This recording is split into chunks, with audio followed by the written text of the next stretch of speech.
आलस्य एक ऐसी बुरी आदत है जिसकी वजह से अच्छे अवसर भी हाथ से निकल जाते हैं। इस बुराई को जल्दी से जल्दी छोड़ देने में ही भलाई होती है। आलस्य की वजह से नुकसान कैसे हो सकता है, इस संबंध में एक लोक कथा प्रचलित है। लोक कथा के अनुसार पुराने समय में किसी आश्रम में गुरु अपने एक शिष्य के साथ रहते थे। गुरु बहुत विद्वान थे। आसपास के लोग उनके प्रवचन सुनने आते थे। उनका शिष्य बहुत आलसी था। इस वजह से गुरु को शिष्य के भविष्य को लेकर चिंता रहती थी। शिष्य की शिक्षा पूरी होने वाली थी, लेकिन वह अभी तक समय का मूल्य नहीं समझ सका था। वह किसी भी काम को टालते रहता था। गुरु ने सोचा कि शिष्य को समय का महत्व नहीं समझाया तो इसका जीवन बर्बाद हो सकता है। एक दिन गुरु ने आलसी शिष्य को एक पत्थर देते हुए कहा कि यह पारस का पत्थर है। इससे तुम जितना चाहो उतना सोना बना सकते हो, लेकिन तुम्हारे पास सिर्फ 2 ही दिन बचे हैं। इससे तुम्हारा भविष्य सुधर सकता है। मैं दूसरे गांव जा रहा हूँ। 2 दिन बाद आश्रम वापस लौटूंगा। तब मैं तुमसे ये पत्थर वापस ले लूँगा। इस पत्थर से तुम लोहे की जिस चीज़ को भी स्पर्श करोगे वह सोने की हो जाएगी।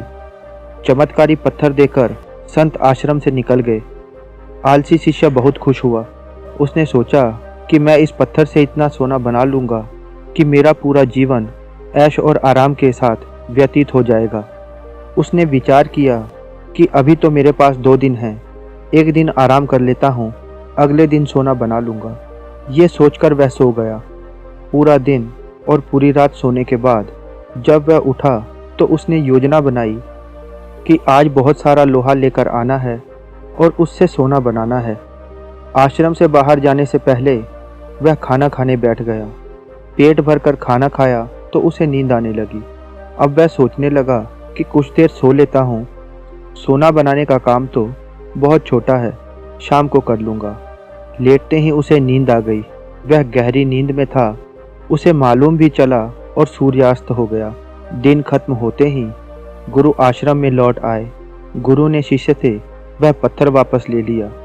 अब शिष्य को इस बात का एहसास हो गया कि आलस्य की वजह से उसने सुनहरा अवसर खो दिया है।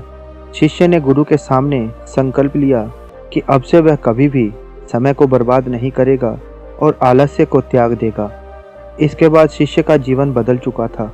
वह मेहनत करने लगा था और जल्दी ही उसने अपनी मेहनत से धन कमाना भी शुरू कर दिया था। आपने अपना कीमती समय दिया। आपका बहुत बहुत धन्यवाद।